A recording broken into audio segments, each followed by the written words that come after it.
Hey guys, and welcome to another how-to video. In this series we take a look at different mechanics and explain them to try and help further your understanding of the game. In today's video we're going to address a problem that I've seen crop up on several of my videos recently, and that is relating to some confusion between elemental damage and status. Now, after looking through the tutorial missions, it is very easy to see why there's confusion about these two very different aspects of damage. There really isn't any info out there whatsoever explaining how this works. Elemental and status are really very vastly different, and one of the things I keep seeing be mentioned is, why do I put elemental mods on when the status chance of the weapon is so low? Well, for a start, elemental damage is applied on every single shot. So say for example you've got radiation damage on your Vectus Prime. Let's just head over here. So we got radiation damage on our Vectus Prime. Then every single one of your shots is going to have that radiation damage applied to it, just like as if it was the impact, the puncture, or the slash. Now, the reason we put elemental mods on and elemental damage on each of our weapons is that units have different vulnerabilities to different elemental types. So if we head over to the Codex and have a look at the, let's say the Grineer Bombard for example, let's just find him quickly.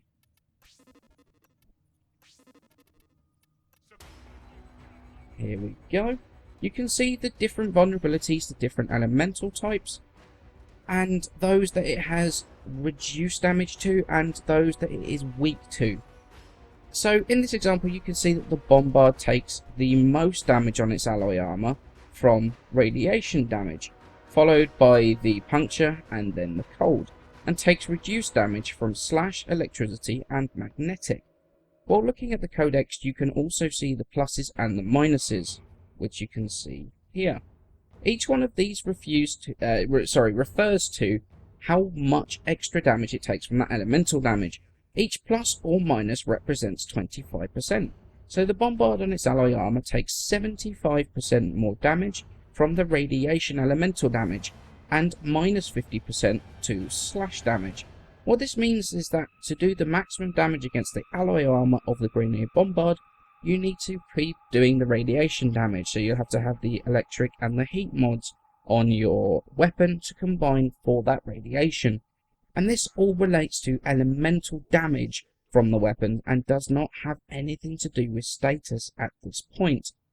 In any case, any of you wonder how you get the units from the Codex like I have here, if you go to your market, quickly, you go to the market, and then you go on to equipment, and then you go to gear, and then you've got the Codex scanner, and you pick up some of these.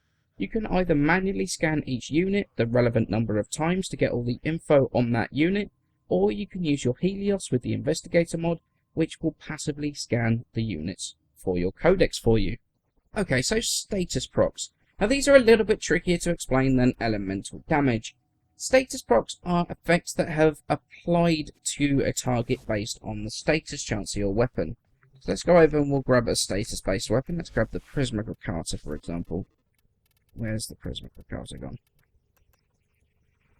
So say for example you've got the Prismagricator, you've got a 79% status chance, which basically means that now you have a 79% chance to apply the current elemental proc to it.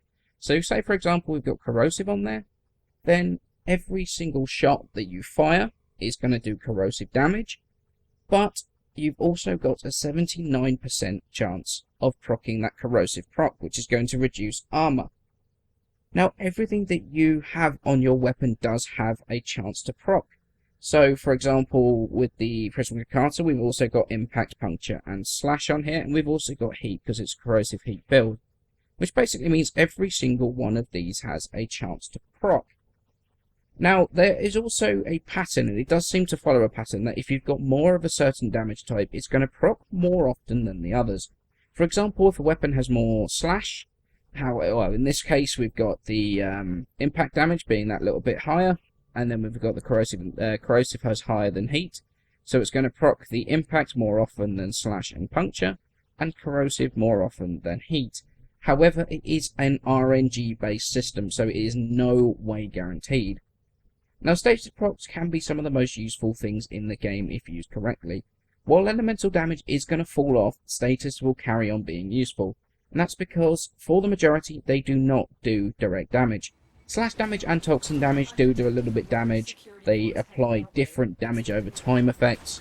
Puncture reduces enemy damage by 30% for the duration, and impact staggers the target. Then you've got the single elements. Electric will stun enemies whilst arcing to others.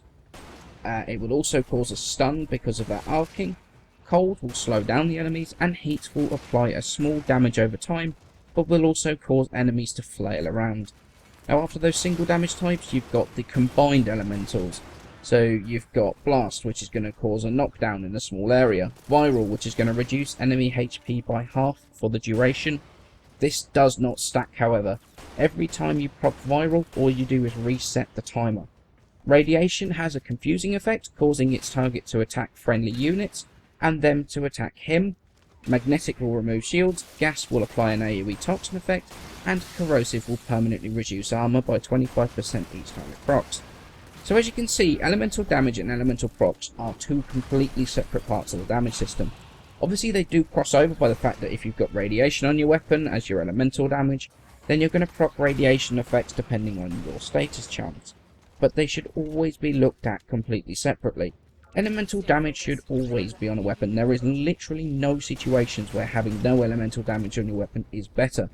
In terms of status, if I can get over 50% status with 2 of the dual stat elemental status mods, then I do tend to mod half status, half damage. Although, just remember, by doing that, you are going to use those dual stat mods, and the utility of the status procs will, of course, be higher, but your elemental damage will be lower, and your weapon will fall off sooner.